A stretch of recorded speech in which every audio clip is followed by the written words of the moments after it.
Presented by Proline here on LiveRC.com. We're talking about some practice, Todd. We're talking just practice tonight. We are talking about some practice, and if you are joining us on Facebook, our title sponsor for the weekend is Proline Racing. Supporting sponsors are A-Main, ProTech, and Beach RC. And then when we go out to do the track cam or track walks, that sponsor is going to be AKA. And if you're looking to get a good deal on some Proline tires, make sure to head over to their website at ProlineRacing.com. Huge deal. And use the coupon code LiveRC for 15% off. LIVERC for 15% off over at Proline Racing on all their products this weekend.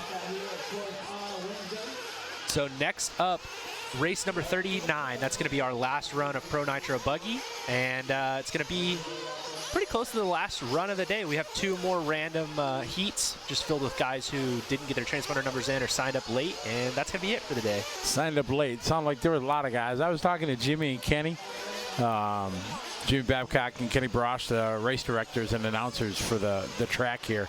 They're saying there are a lot of guys signed up late.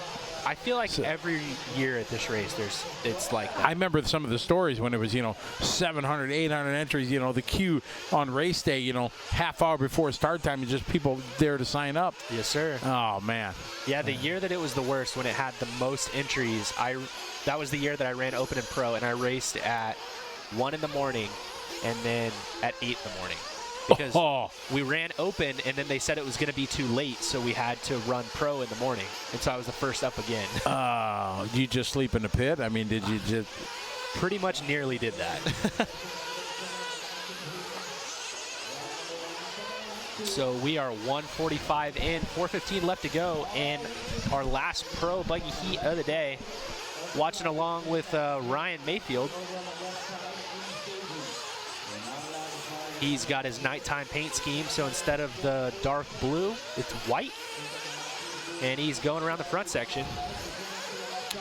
We're going to let everybody kind of get their 3 laps going and see where they're at.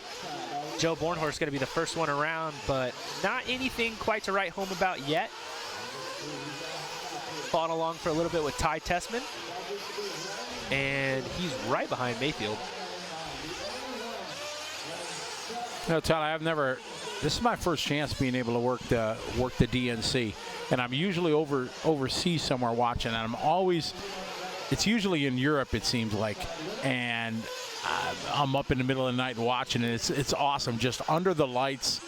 Sunday night the race is it's so epic, and through the years the battles that these guys have had through it, pretty amazing. Ryan Maifield, the most winningest driver of all them through the years. Yeah, Ryan was having a little bit of a struggle in the first round, kind of with all his cars. I mean, he obviously was in the top 10, as he always is. Just didn't look like he felt super, super comfortable. He's coming out swinging this round, making some mistakes, but he's sitting at second overall, even though it's only 3 minutes in. So Maifield with a 154 flat. He's about 6/10 off of Dakota Finn. He's going to have to put 3 more laps together, though, because that lap was not one to remember for him. Looks like some more trouble for Maifield, and that's right at the beginning of the lap. That's always the worst, when you make a mistake like on the front straightaway. You have to come all the way back around. You got 40 seconds around or whatever it is, for a lap.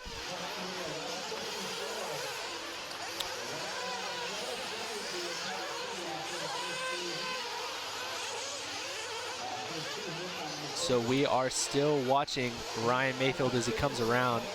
Looks like he's got Ryan Cavalieri right in front of him on the track.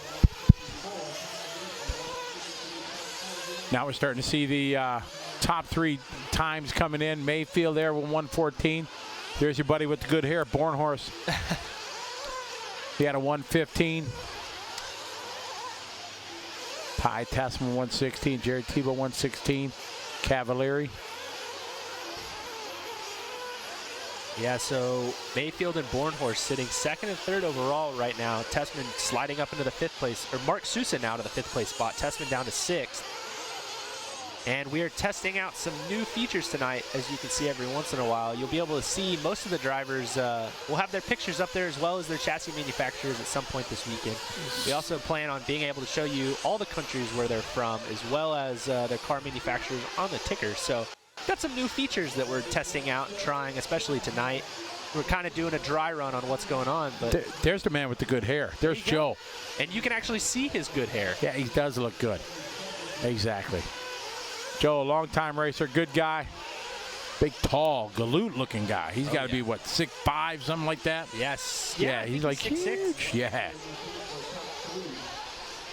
One of the techno boys trying to get around the track right now.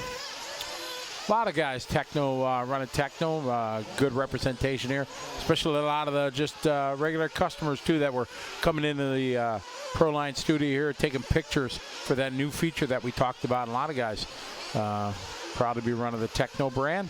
Yeah, and those guys aren't super far from here either. They're a San Diego-based company.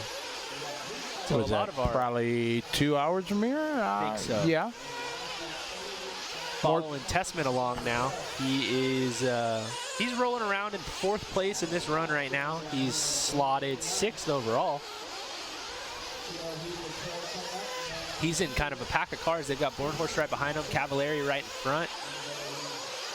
Cavalieri, again, our top seed from the first round. And it looks like that's going to stick, even though he is not having the best run this round. Not this lap, no.